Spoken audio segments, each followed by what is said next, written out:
initially propagated as a sort of intellectual criticism against the materialistic aspect of science and the formalism of Christianity, its mediunistic therapeutic practice ended up being prohibited by the Republican Penal Code in 1890. Since then, Spiritism has become a religion strongly dedicated to healing purpose. Another good example to this kind of syncretism is provided by Umbanda, a popular combination of African witchcraft, spiritual mediunity, and Catholic morality. We can also mention the neo-Pentecostal inventive introduction of African possession rituals into its own ordinary cult. A more recent phenomenon is the reorganization of traditional South African Indian shamanistic practice in urban context into an ayahuasca religion system, such as Santo Daime or União do Vegetal. But the invention of new religions is not a random process. In fact, in order to be accepted as religion, the new practices have to follow a certain kind of implicit historical code. It includes the avoidance of personal or for-profit purpose and an explicit aim of the new form of organization. They have to be non-profit. Because of that unspoken moral code, the fortunes accumulated by Protestant leaders are highly criticized by middle-class public opinion. One of them, the leader of the Universal Church, Edir Macedo, was even arrested and charged with illicit enrichment and Quakery. What is interesting to stress here is that the Christian idea of charity was until very recently essential for any cult to be recognized and accepted as a religion in Brazilian society. Without charity, without the idea of charity, you have no religion. Free assistance to the poor and sufferers is the unconscious model organizing the dispute for authenticity in the Brazilian religious field. Paradoxically, to ordinary perception, the power of any spiritual force also depends on its capacity to deal with and control African sources. So you have to both charity and the control of magical forces. This is a strong religion, the religion which can do both things. The prevailing magical perspective in Brazil, popular cosmology, especially in relation to illness and different forms of healing, definitely explains the constant circulation of people across different religions without a need to remain faithful to any particular theological or doctrinal system. Besides the two features described above, one of the most striking features of Brazilian religiosity is the almost universal belief in God's existence, even among unbelievers, of those who do not profess any religious creed. This is very strange, but how it works. This concept of Godhead, taken after Christianity, retains the idea that this uncreated being is the source of the force sustaining all human realities. This eternal and omnipotent being is also the supplier of all forms of justice and loyalty. In this sense, each religious movement is seen as a different path to promote general welfare and common good. Each religious system is perceived as the owner of a particular segment of the universe of sacred forces. And this is the religious diversity in Brazil.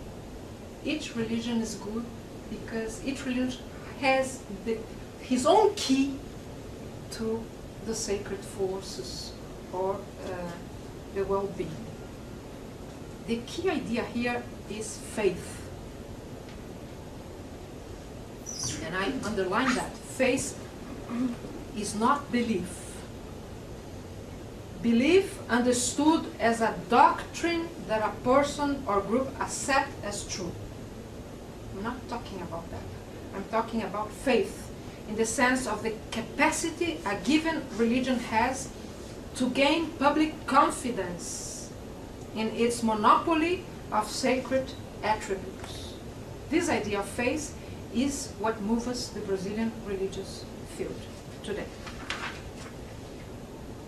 An atheist, the very opposite of a religious person, is regarded with diffidence and perceived as distrustful because of his lack of faith, that is, his refusal to have bonds of reciprocity and allegiance with any supernatural sphere and ultimately with other human beings. If you do not have faith, you don't have allegiance with other human beings. Based on this ethnographic description of the Brazilian religious field, I would like to develop 4 major arguments. They are related to some theoretical and ethnographical views which I consider to be more fruitful for a better understanding of religious conflicts. 1. Religious differences are historical constructions. That we all agree with that. Second, secularism do not imply the removal of religion from the public sphere, but entails the promotion of new conceptions of religion, ethics, and politics. Third, religious meaning are produced in relationship to local perceptions. And fourth, there are many different ways, which are not entirely dependent on doctrine, in which different religions can gain visibility and legitimacy in the public sphere. I tried to go on in these 4 arguments in a very fast way, but let's see the historical construction of Brazilian religious diversity. If we take into account the enormous flexibility and creativity of the Brazilian religious field, it is mandatory to enlarge our concept of religion in order to have a better understanding of what is said and done in its name. As we have already mentioned, the political movement resulting in the end of the monarchical regime in 1889 did not come along with any atheist position. And one can also say that when the Republican regime was installed, the political elite was not aware of any existing religious conflict. On the contrary, from the imperial regime on, the Constitution guaranteed the right to religious freedom as a way of fostering the immigration of European Protestant workers.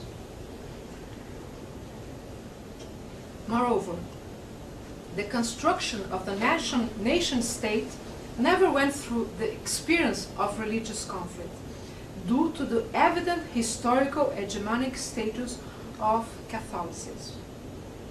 So, on the one hand, there has been some competition between Catholics and Protestants, but until very recently there has never been violent antagonism. On the other hand, various outlaw popular practices have gradually transformed themselves into religious movements by drawing on Catholicism as a religion paradigm in order to be recognized as such and to have their rituals and beliefs accepted as authorized behaviors. Of course, this relationship has never been peaceful.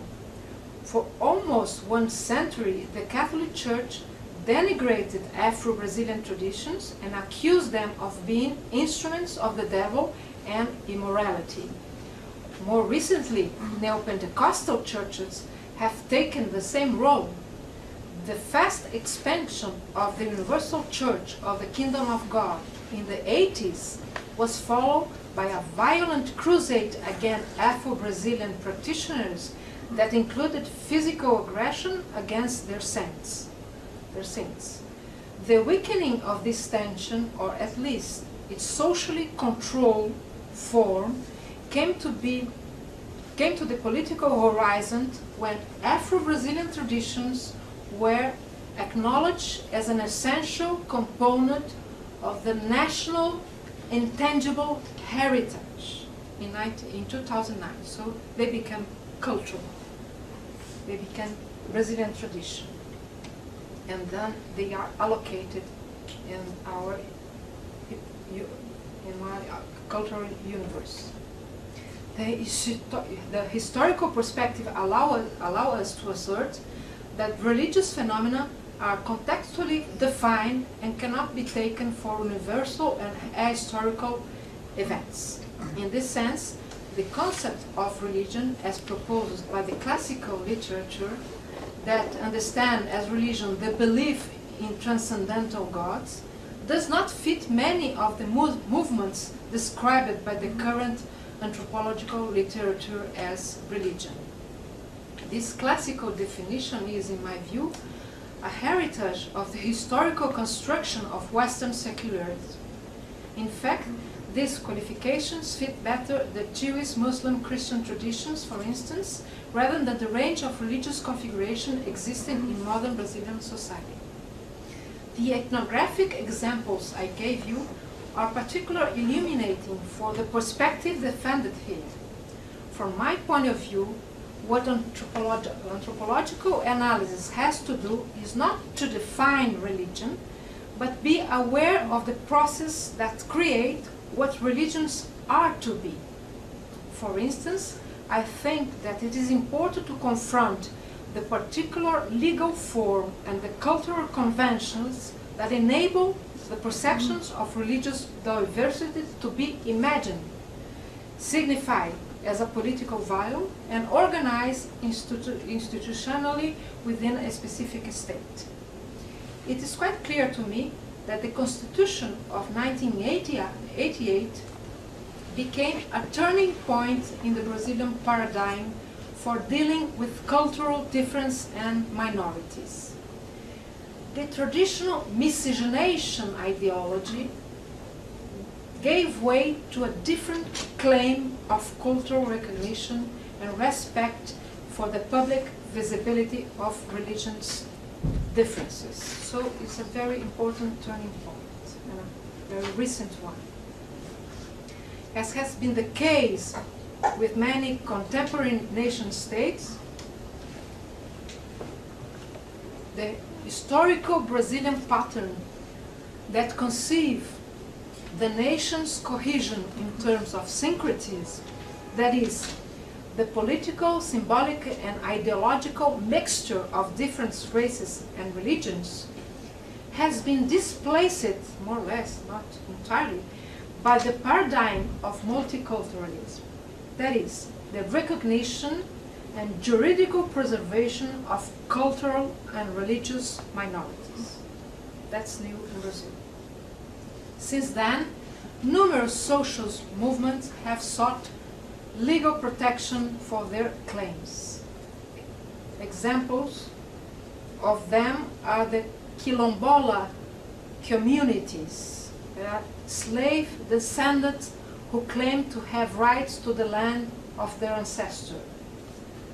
Another groups as ayahuasca groups, who defended the freedom to drink the Indian beverage ritually, etc.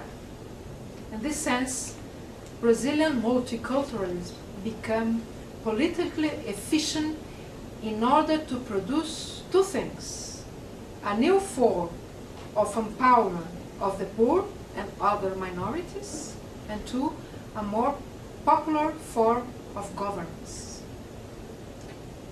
The point here is that new religious borders, as well as ethnic frontiers, were constructed during this process of political negotiation and social interrelations, not only the content of religious doctrine, but also the